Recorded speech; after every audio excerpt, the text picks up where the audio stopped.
Hello friend, how are you.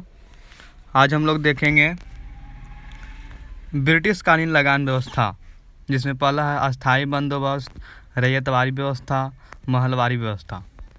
First चलते हैं, अस्थाई बंदोबस्त क्या था। कई तरह के प्रयासों के बाद आखिर में सन 1789 आसपास कंपनी ने जमींदारों के साथ एक करार किया, जिसके अंतर्गत उनके द्वारा कंपनी को दिए जाने वाले लगान 10 वर्ष के लिए तय कर दिया गया। यह राशि जमींदारों द्वारा किसानों से वसूले गए लगान का 9/10 भाग तय कर दिया गया। आगे चलकर सन 1793 में इस राशि को हमेशा के लिए निश्चित मान लिया गया। इस राशि में भविष्य में कोई बढ़ोतरी नहीं होनी थी।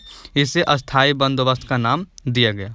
यह आकलन के अनुसार अधिक किसानों की उपज को 100 माना जाए तो इस व्यवस्था के तहत अंग्रेजी सरकार को उसमें से लगभग 45% हिस्सा प्राप्त होता था।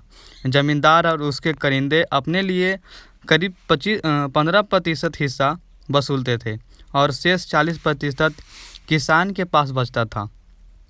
अंग्रेजी सरकार ने जमींदारों से यह करार किया कि भविष्य में इस राशि में कोई परिवर्तन नहीं किया जाएगा, लेकिन जमींदारों को लगान की तय राशि नियमित तिथि को सूरज डूबने के पहले सरकारी कार्यालय में जमा करवाना अनिवार्य था।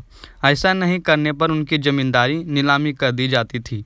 सरकार को इस बात की कोई परवाह नहीं थी कि अकाल या बाढ़ के कारण फसल नष्ट हो गई या पैदावार कम हुई है।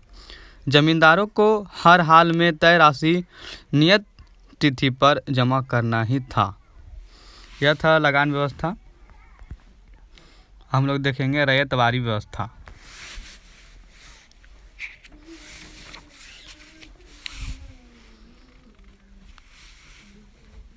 एक नई व्यवस्था दक्षिण और पश्चिम भारत में रैयतवारी व्यवस्था के नाम से शुरू की गई थी, जिसमें किसान के साथ सीधा करार किया गया। इस इलाकों में परंपरागत रूप से जमींदार नहीं होते थे, इसलिए कंपनी सरकार ने किसी नए व्यक्ति को जमींदार बनाकर स्थापित करने की जगह सीधे किसानों से ही संबंध स्थापित किया। इस व्यवस्था में लगान उपज के आधार पर तय हुआ। पहले ज़मीन की गुणवत्ता देखी गई, फिर कुछ वर्ष की उपज का औसत निकाला गया। उसमें किसानों की खेती पर होने वाले खर्च को काट कर जो बचता था उसका 50% लगान के रूप में तय कर दिया गया, मगर इसे अस्थायी नहीं बनाया गया। प्रत्येक 30 वर्ष के बाद लगान की राशि में बदलाव किया जाना तय किया गया। इस व्यवस्था में किसानों को जमीन का मालिक बनाया गया था। यह था रैयतवारी। अब देखेंगे महलवारी व्यवस्था। पंजाब, दिल्ली एवं उत्तर प्रदेश के क्षेत्रों पर जब अंग्रेजी सरकार का कब्जा हुआ तो वहां उन्होंने सीधा किसानों की जगह गांव या काफ़ी बड़े ज़मीन मालिकों या परिवारों, जिन्हें महाल कहा जाता था, को इकाई माना और उनके साथ लगान वसूली का करार किया। इस व्यवस्था को महलवारी व्यवस्था के नाम से जाना जाता है। इसमें बड़े परिवार या गांव प्रमुख भर से लगान इकट्ठा कर सरकार तक पहुंचाते थे। लगान की मात्रा तय करने का तरीका यहाँ भी रैयतवारी व्यवस्था वाला ही था। उपज से खेती के खर्च को काटकर जो बचता था उसका लगभग 50% लगान तय कर दिया गया। इसे मात्र 30 वर्ष के लिए ही लागू किया गया था।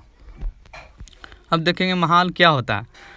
महाल पंजाब, हरियाणा, उत्तर प्रदेश, पश्चिम उत्तर प्रदेश के इलाकों में बड़े गांव या कुछ गांव के समूह को महाल कहते हैं।